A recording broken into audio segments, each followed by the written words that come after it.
ఓం శాంతి. December 19వ తారీఖు 2023 ప్రాతఃమురళి. ఓం శాంతి. బాబ్దాదా మధువనము. ఈరోజు మధుర మహావాక్యాలు. బాబా చెప్తున్నారు, మధురమైన పిల్లలు, సేవా వృద్ధి కొరకు కొత్త కొత్త విధానాలను కనుగొనండి. గ్రామ గ్రామాలకు వెళ్ళి సేవ చేయండి. సేవ చేయటానికి జ్ఞానం యొక్క పరాకాష్ఠ కావాలి. ప్రశ్న: బుద్ధితో పాత ప్రపంచాన్ని మర్చిపోతూ ఉండాలి. దీనికి సహజమైన యుక్తి ఏమిటి? జవాబు: ఇంటిని గడియ గడియ స్మృతి చేయండి. ఇప్పుడిక మృత్యులోకం నుండి లెక్కాచారాలను తీర్చుకొని అమరలోకంలోకి వెళ్ళాలన్నది బుద్ధిలో ఉండాలి. దేహము నుండి కూడా భికారులుగా అవ్వాలి. ఈ దేహము కూడా నాది కాదు. ఇటువంటి అభ్యాసం ఉన్నట్లయితే పాత ప్రపంచాన్ని మర్చిపోతారు. ఈ పాత ప్రపంచంలో ఉంటూ మీ పరిపక్వ అవస్థను తయారు చేసుకోవాలి. ఏకరస అవస్థ కొరకు శ్రమించాలి. పాట: మాతా ఓ మాతా. ఓం శాంతి. జగదాంబ యొక్క మహిమ భారత్లో ఎంతగానో ఉంది. జగదాంబ గురించి భారతవాసులకు తప్ప ఇంకెవరికీ తెలీదు. పేరు విన్నారు. వారిని ఈవ్ అనగా బీబీ అని కూడా అంటారు. ఇప్పుడు పిల్లలైన మీ బుద్ధిలో ఉంది, బీబీ మరియు యజమాని లేకుండా రచన అయితే రచించడం జరగదు. తప్పకుండా జగదాంబ ప్రకటితమవ్వాల్సి ఉంటుంది. తప్పకుండా ఒకప్పుడు ఉండేవారు కదా, అందుకే గాయనం చేస్తారు. భారత్ యొక్క మహిమ ఎంతగానో ఉంది. భారత్ను స్వర్గమని కూడా అంటారు. అలాగే భారత్యే ప్రాచీనమైనదని కూడా వారికి తెలుసు. అందుకే తప్పకుండా స్వర్గము ఉండాలి. ఈ విషయాలు ఈశ్వరీయ సంతానమైన మీరు తప్ప ఇంకెవరూ అర్థం చేసుకోలేరు. ఎవరైతే కల్పపూర్వం అర్థం చేసుకున్నారో వారే వస్తూ ఉంటారు. ప్రదర్శిని జరుగుతుంది. కల్పక్రితం కూడా చేసి ఉంటామని భావిస్తారు. అందరికీ అర్థం చేయించేందుకు పదాలు చాలా బాగున్నాయి. మీరు పవిత్ర ఆత్మలు. పవిత్రత ద్వారా మీరు లైట్ కిరీటాన్ని పొందుతారు. మరియు ఇంకొకటి, ఎవరైతే దానపుణ్యాలను చేస్తారో వారిని పుణ్యాత్మలని అంటారు. వారిని ఇంగ్లీష్లో ఫిలాంథ్రపిస్ట్ అని కూడా అంటారు. పవిత్రమైన వారిని వైస్లెస్ అని అంటారు.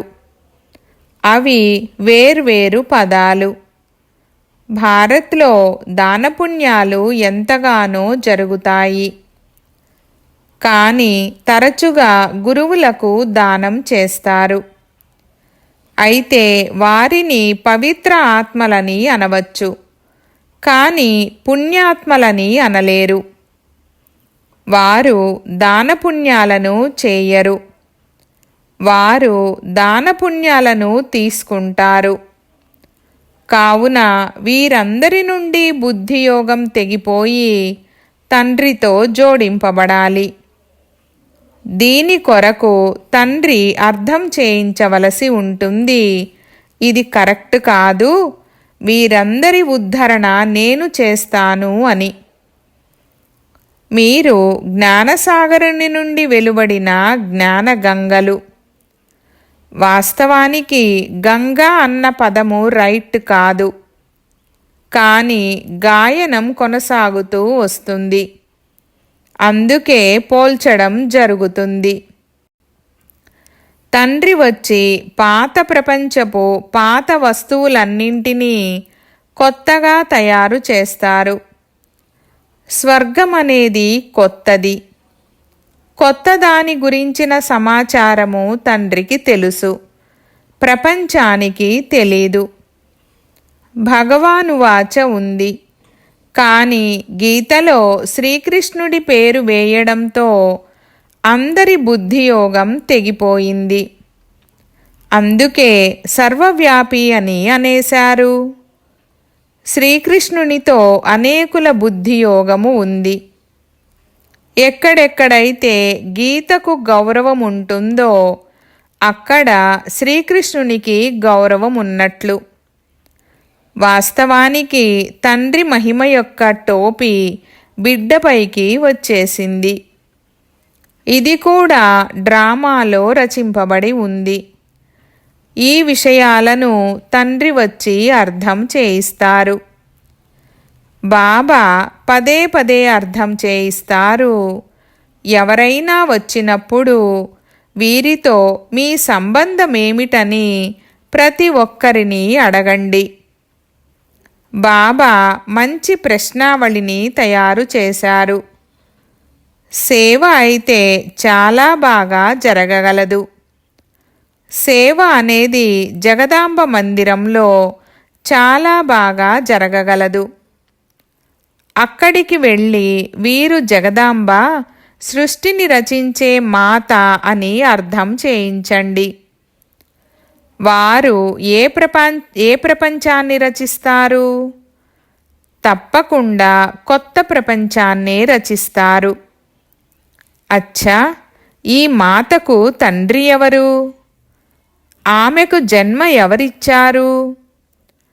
మనుషులు ముఖవంశావళి అర్థాన్ని కూడా అర్థం చేసుకోరు. ఆమెకు పరమపిత పరమాత్మయే జన్మనిచ్చారని మీకు తెలుసు.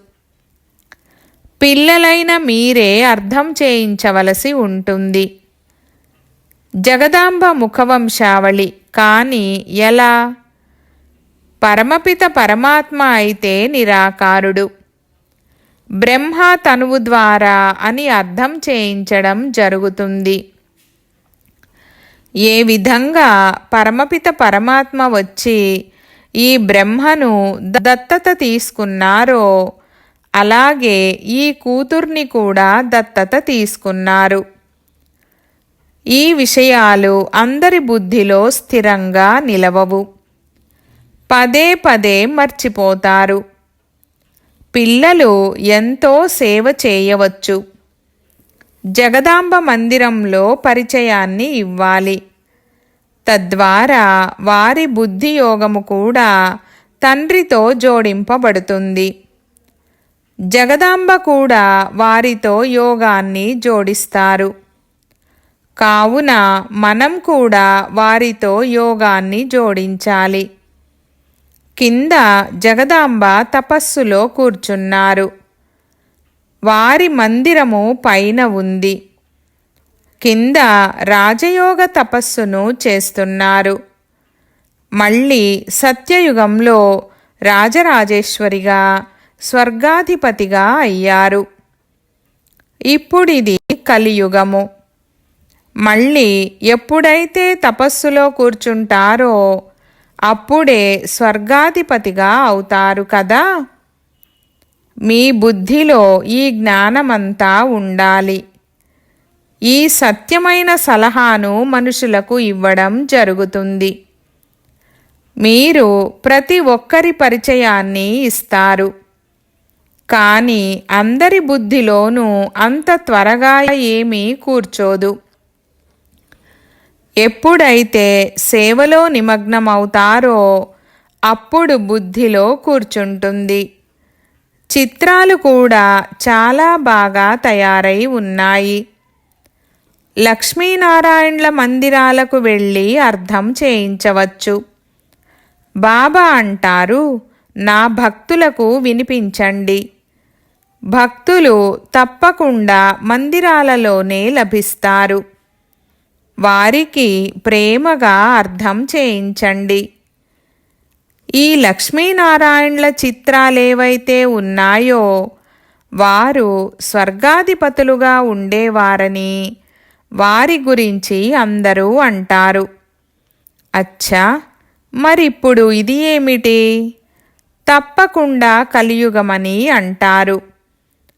కలియుగంలో దుఃఖమే దుఃఖముంది. మరి వీరికి రాజ్యాధికారము ఎలా లభించింది? ఇది మీకు తెలుసు. కావున మీరు అందరికీ వినిపించవచ్చు. ఒక్కరికి అర్థం చేయిస్తే ఇక సత్సంగము ఏర్పడుతుంది. అప్పుడందరూ మా వద్దకు రండి అని అంటారు. మందిరాలలో పెద్ద మేళాలు జరుగుతాయి. రాముని మందిరాలకు కూడా వెళ్ళి వారి కర్తవ్యం గురించి చెప్పవచ్చు. నెమ్మది నెమ్మదిగా యుక్తిగా అర్థం చేయించాలి. చాలామంది పిల్లలు బాబా మేము ఇలా అర్థం చేయించామని రాస్తారు. ఒకరికి అర్థం చేయించడం వలన మళ్ళీ ఇతరులు మా ఇంట్లో కూడా 7 రోజులు భాషణ జరిగితే బాగుంటుందని ఆహ్వానిస్తారు. మళ్ళీ అక్కడి నుండి ఇంకెవరో వెలువడతారు. ఎవరైనా ఆహ్వానించినప్పుడు వారికి ఎలా అర్థం చేయించాలంటే వారు విడిచిపెట్టకూడదు. భాషణ చేయడం ద్వారా చుట్టుపక్కల ఉన్న మిత్ర సంబంధీకులు మొదలైన వారు కూడా పోగవుతారు. అలాగే వృద్ధి జరుగుతుంది. సెంటర్కు అంతమంది రాలేరు. ఇది మంచి యుక్తి. ఈ విధంగా కష్టపడాలి. కష్టపడే విధానము ఎవరికో అరుదుగా వస్తుంది. జ్ఞానము యొక్క పరాకాష్ఠ కావాలి. బాబా ఎంత దూరం నుండి మనకు నేర్పించేందుకు వచ్చారు? ఒకవేళ సేవ చేయకపోతే ఉన్నత పదవిని ఎలా పొందుతారు? స్కూల్లో పిల్లలు చాలా మంచి చమత్కారం కలవారిగా ఉంటారు. గెంతులు వేస్తూ ఉంటారు. ఇది కూడా చదువే. ఇది అద్భుతమైన చదువు. ఇక్కడ వృద్ధులు, యువకులు, పిల్లలు అందరూ చదువుతారు. పేదవారికి ఇది ఇంకా మంచి అవకాశము. సన్యాసులు కూడా వాస్తవానికి పేదవారే. ఎంతో గొప్ప గొప్ప ధనవంతులైన మనుషులు తమ వద్దకు పిలుస్తారు. సన్యాసులు ఇళ్ళు వాకిళ్లను వదిలారు, భికారిగా అయ్యారు. వారి వద్ద ఏమీ లేదు. మీరు కూడా ఇప్పుడు భికారిగా ఉన్నారు. తర్వాత రాకుమారులుగా అవుతారు. వారు కూడా భికారులే. ఇక్కడ ఇది పవిత్రతకు సంబంధించిన విషయము. మీ వద్ద ఇంకేమీ లేదు. మీరు దేహాన్ని కూడా మర్చిపోతారు. దేహసహితంగా సర్వస్వాన్ని త్యజించి ఒక్క తండ్రికి చెందిన వారిగా అవుతారు. ఎంతగా ఒక్క తండ్రిని స్మృతి చేస్తారో అంతగా ధారణ జరుగుతుంది. ధారణ ఏకరసంగా జరగాలి అంటే కష్టపడాల్సి ఉంటుంది. మనం బాబా వద్దకు వెళ్ళాలి. మరి ఈ పాత ప్రపంచం గురించి ఆలోచనలను ఎందుకు చెయ్యాలి? ఎప్పటి వరకైతే పరిపక్వ అవస్థ తయారవ్వదో అప్పటి వరకు ఈ పాత ప్రపంచము పాత శరీరంలోనే ఉండాలి. ఇప్పుడు మీరు గృహస్థ వ్యవహారంలో ఉంటూ పవిత్రంగా అవ్వాలి. ఈ మృత్యులోకము నుండి లెక్కాచారాలు సమాప్తమవుతాయి. ఇప్పుడిక అమరలోకంలోకి వెళ్ళాలి. ఇంటిని ఘడియ ఘడియ స్మృతి చేయడం ద్వారా పాత ప్రపంచాన్ని మర్చిపోతూ ఉంటారు. చెప్పండి, గీతలో బాబా ఏం చెప్పారు? భగవంతుణ్ణి బాబా అని అంటారు. నిరాకార బాబా అంటారు, నన్నొక్కరినే స్మృతి చేయండి. యోగాగ్ని ద్వారా మీ వికర్మలు వినాశనం అవుతాయి. భగవంతుని మహావాక్యాలు ఉన్నాయి. ఈ పాత ప్రపంచాన్ని మరియు పాత దేహాన్ని కూడా విడిచిపెట్టండి. దేహీ అభిమానులుగా అయ్యి నిరంతరము బాబాను స్మృతి చేయండి. భగవంతుడు నిరాకారుడు. ఆత్మ శరీరాన్ని ధరించి టాకీగా అవుతుంది. బాబా గర్భం ద్వారా జన్మ తీసుకోరు. వారికి శివ అన్న పేరు ఒక్కటే ఉంది. బ్రహ్మ, విష్ణు, శంకరులకు తమ సూక్ష్మ శరీరాలు ఉన్నాయి. వీరు నిరాకార పరమపిత పరమాత్మ. వీరి పేరు శివ. వారే జ్ఞానసాగరుడు. బ్రహ్మ, విష్ణు, శంకరులను రచయిత అని అనరు. రచయిత అని ఒక్క నిరాకారుణ్ణే అంటారు. వారు మళ్ళీ సాకార రచనను ఎలా రచించాలి? కావున వారు వచ్చి బ్రహ్మ ద్వారా అర్థం చేయిస్తారు. శ్రీకృష్ణుడైతే కాలేరు. బ్రహ్మ చేతిలోనే వేదశాస్త్రాలను చూపిస్తారు. బ్రహ్మ ద్వారా స్థాపన అని అంటూ ఉంటారు కూడా. బ్రహ్మ ద్వారా అన్ని శాస్త్రాల సారాన్ని వినిపిస్తారు. నిరాకారుడు సాకారుని ద్వారా వినిపిస్తారు. ఈ విషయాలను మంచి రీతిలో ధారణ చేయవలసి ఉంటుంది. భగవాను వాచ, నేను రాజయోగాన్ని నేర్పిస్తాను. వినాశనం కన్నా ముందే స్థాపన కూడా తప్పకుండా జరగాలి. మొట్టమొదట జరిగేది స్థాపన. చాలా స్పష్టంగా రాస్తూ ఉంటారు. బ్రహ్మ ద్వారా సూర్యవంశ స్థాపన. వివరణలో కూడా చాలా మంచి రహస్యము ఉంది. కానీ ఎవరైనా కష్టపడి సేవలో నిమగ్నం అవ్వాలి. సేవలో నిమగ్నమైనట్లయితే ఇక ఆనందం కలుగుతుంది. మమ్మ బాబాకు కూడా సేవలో ఆనందం కలుగుతుంది. పిల్లలు కూడా సేవ చెయ్యాలి. మమ్మానైతే మందిరాలలోకి తీసుకువెళ్ళరు. మమ్మాకు ఎంతో మహిమ ఉంది. పిల్లలైతే వెళ్ళవలసి ఉంటుంది. బాబా అంటారు, వానప్రస్థుల వద్దకు వెళ్ళి ఎప్పుడైనా గీతా అధ్యయనం చేశారా? గీతా భగవంతుడెవరని మొదట ప్రశ్నించి ఆ తర్వాత అర్థం చేయించండి. భగవంతుడు ఒక్క నిరాకారుడే.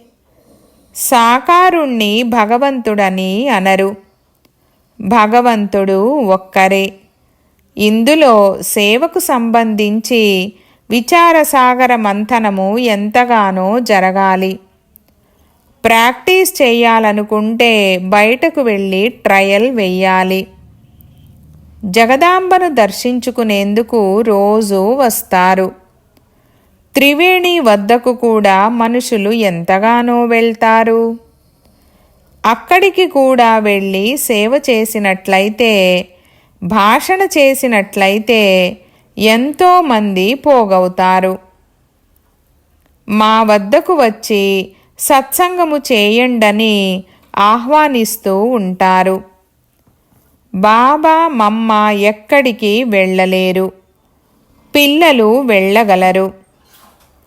బెంగాల్లో కాళీ మందిరము ఉంది. అక్కడ కూడా ఎంతో సేవ చేయవచ్చు. కాళీ ఎవరు? ఈ విషయంపై భాషణ చేయండి.